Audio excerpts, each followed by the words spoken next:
My name is Dr. Yap Ban Ha, and I will share this problem with you.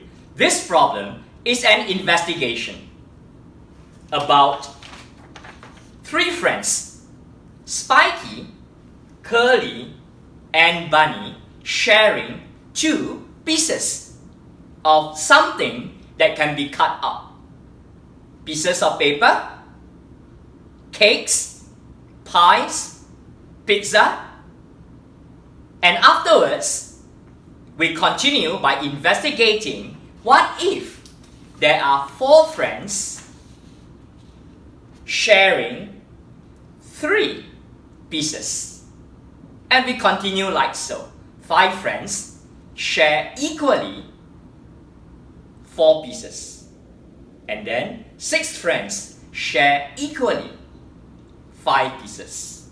And continue as far as you wish.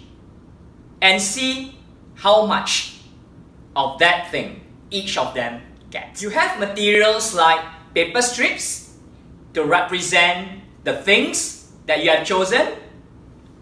1 paper strip to represent 1 piece, 1 cake, 1 sheet of paper, 1 pizza, 1 pie.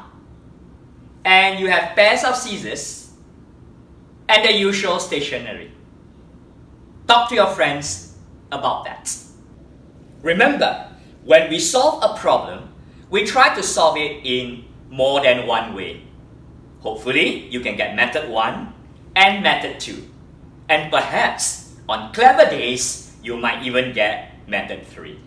I wonder if today is a clever. Also remember, we agree to listen. We do not need to agree. Sometimes, when discussing things with our friends, we may have different opinions, different ideas, different solutions, different answers. That's all right. We agree to listen. We do not need to agree. Let us now try to solve the problem.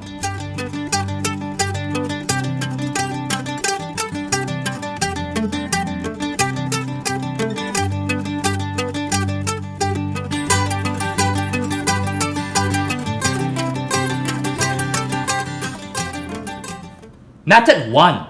We can act it out. 2 pieces share equally among 3 friends. Can you imagine what we can do to 1 piece? How can we cut this piece up so that each of them receives the same amount? And then do the same for the second piece. Can you imagine how we can do that? That is right. We can cut the piece up into equal parts. Do we know the name of each part? The 3 parts are equal. 3 equal parts make 1. So the name of each is a third. So this is 1/3, that is 1/3, and this is also 1/3.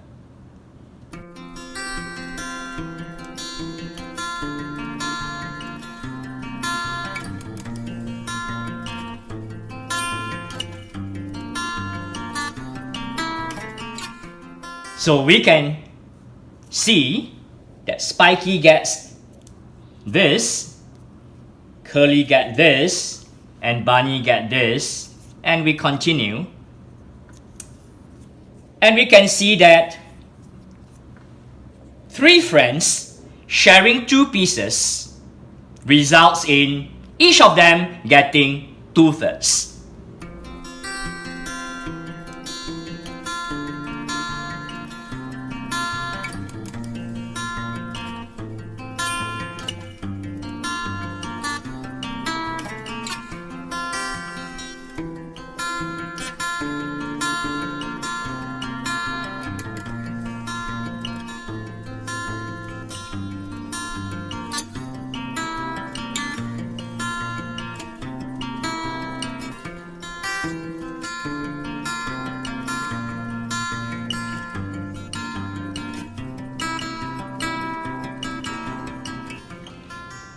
4 friends share 3 pieces equally results in each of them getting 3/4 or 3/4.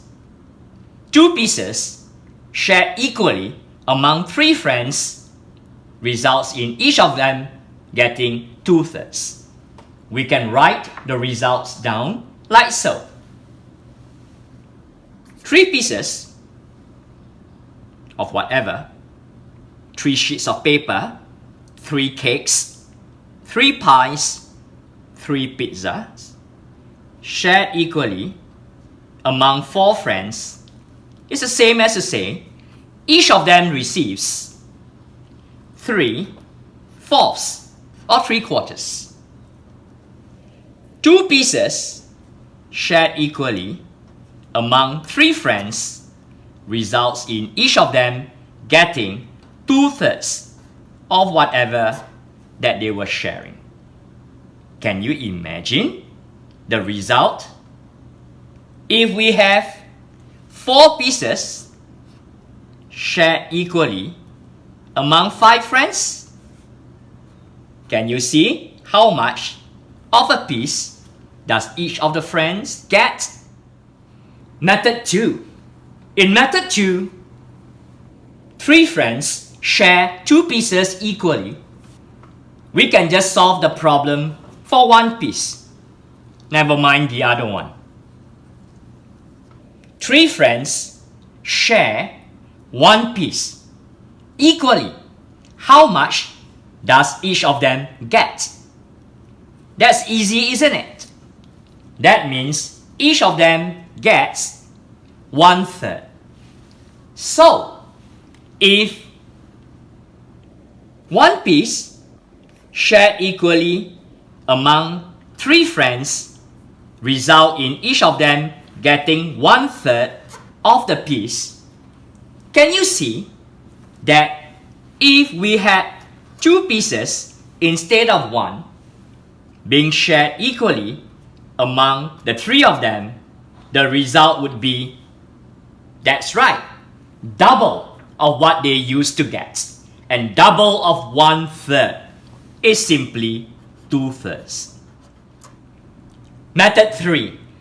Some of us think that we can generalize the result, which means if we know the result for sharing 1, we know the result for sharing any number. Not just among 3 friends, but also for other number of friends. Some of us think that sharing 1 is always very easy to figure out. Sharing 1 among 4 result in everyone getting 1/4 of whatever we are sharing. Sharing 1 among 5 is also not difficult to do. And once we know the result of sharing 1, we know the result of sharing any number. Sharing 2 among 4 would result in each of us getting twice as many, twice as much as this, which of course is 2/4, which is also 1/2. And sharing 3 among 4 friends equally result in 3 times as much as what we got from sharing 1, which of course is simply 3/4 or 3/4. And hence, if we know the result of sharing 1, we know the result of sharing any number.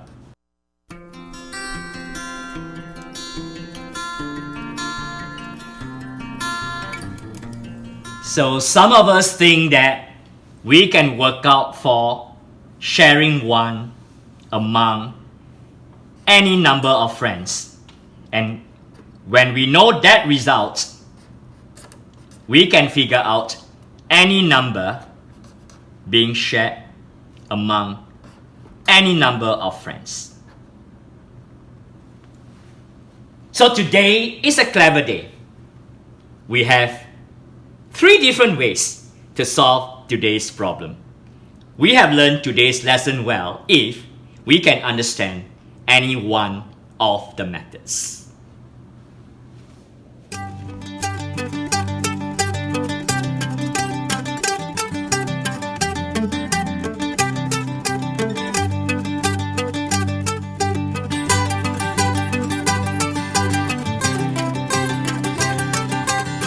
Dear colleagues, that is one way to present an anchor task. There are many ways to present anchor tasks, but whatever we do, make sure we provide students with the opportunity to learn whatever they need to learn through a single problem. To paraphrase Paulia, it is better for students to solve one problem in 5 ways than to solve 5 different problems. Provide ample opportunities and exploration before structured learning.